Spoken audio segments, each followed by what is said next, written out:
family, here we go again in day number 9. Week 2 of the Prosperous Soul, coming after week 1, spiritual prosperity. Week 2, we started with saying that we need to have intellectual prosperity if we're going to have prosperous souls. That talks about being able to read, that talks about being able to focus, and that talks about tapping into your creative person. Yes, you are a creative person. But right behind that on day number 9, now we need to talk about study. I don't know if you were anything like me, but man, there was some times going through school, I would wait to the last minute, what we call cramming, having that cram session at the last hours of the night, 3 o'clock in the morning, 4 o'clock in the morning, just to make sure you had it in your mind. You take the test, you get the score back, you find out maybe you got a B, maybe you got that A that you were waiting for, but as soon as you get that test score back and you're celebrating, guess what?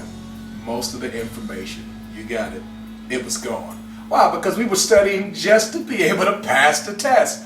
Most of the things that we studied for, at least for myself, have no recollection of what it was. Didn't even really understood it. Just was able to get enough in it in my memory to be able to recite it or regurgitate it, so forth and so on. We really didn't have an understanding. At least I didn't. I'm being honest. I don't know about you. The Bible says, in all you're getting, get an understanding. And could it be that in a lot of our studying, we are studying long, maybe, but we're studying wrong?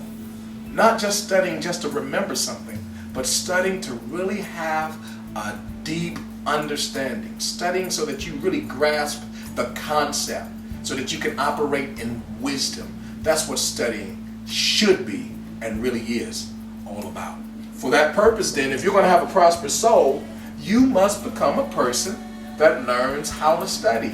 Not just to pass the test, but to live your life. Studying is fundamental.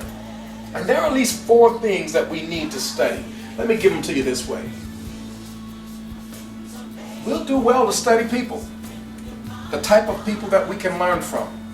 We need to become a student of certain persons because they have mentorship, they have teaching that they've already mastered themselves, and we can serve, I'll use this word, an apprentice. And we can learn from them. The way they used to do in the old school, everybody had someone they were following after. If you were going to be a locksmith or whatever it was you were going to be, you were going to stay with that person who already had the mastery, and you're going to learn everything they knew, and maybe you were going to be able to take it higher because you were studying with people and you were studying people. Who are the people in this season, 2016, and this year, where you find yourself, whatever month it may be, who are the people that you need to study? Maybe you can't get with them personally. Maybe it's, again, back to reading. Maybe it's something they've written. There's some people you need to study. But then, not only that, there are some projects. Hope I spelled that right. There are some projects you need to study. Some things that you are really interested in, that you're really passionate about. Maybe it's building a website. That's a project. Have you studied for it? Have you gone into the master sources of how you can learn how to build a website or how to create a blog or how to write your first book? If that's an important project to you, have you studied for it? Instead of just saying, hey, I don't know how to do this. I can't figure this out. Have you taken the time to really study for it? Not just to pass the test, because there might not be a written test.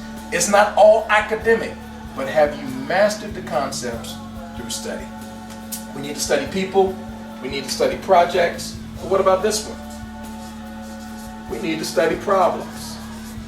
Some of the time we don't have the answer because we don't even know what the problem is. We haven't studied it. And sometimes we're given answers for things and no one has even asked the question. Have you studied the problem? Someone right now is in some kind of research lab and they're still looking at cancer. Why? Because cancer is a problem. All of us have loved ones who have passed from cancer and other types of diseases. And we have to study the problems to get to the solution. Whether it's a problem in the community, a problem in the school, a problem in the church, problem in your home. Have you really taken the time to step back from the situation and really get a good, solid understanding of what the problem really is? The more we study the problem, the better off we are in coming up with the solution. So people, projects, problems, and then last, but certainly not least, we need to learn to study principles. fact, as we've been on this 40-day journey, when we were looking at, in week 1, the study of God's Word, when we were looking at prayer, when we were looking at fasting, when we were looking at fellowship, all of those are principles. Creativity is a principle. Reading is a principle. And yes, studying is a principle. Are you studying the principles of life that are no respecter of persons? And by mastering those principles will give you the opportunity to have a prosperous soul that you have only dreamed of. I'm telling you what I'm finding out for myself each and every day more than the day before is studying that's going to give you a prosperous soul.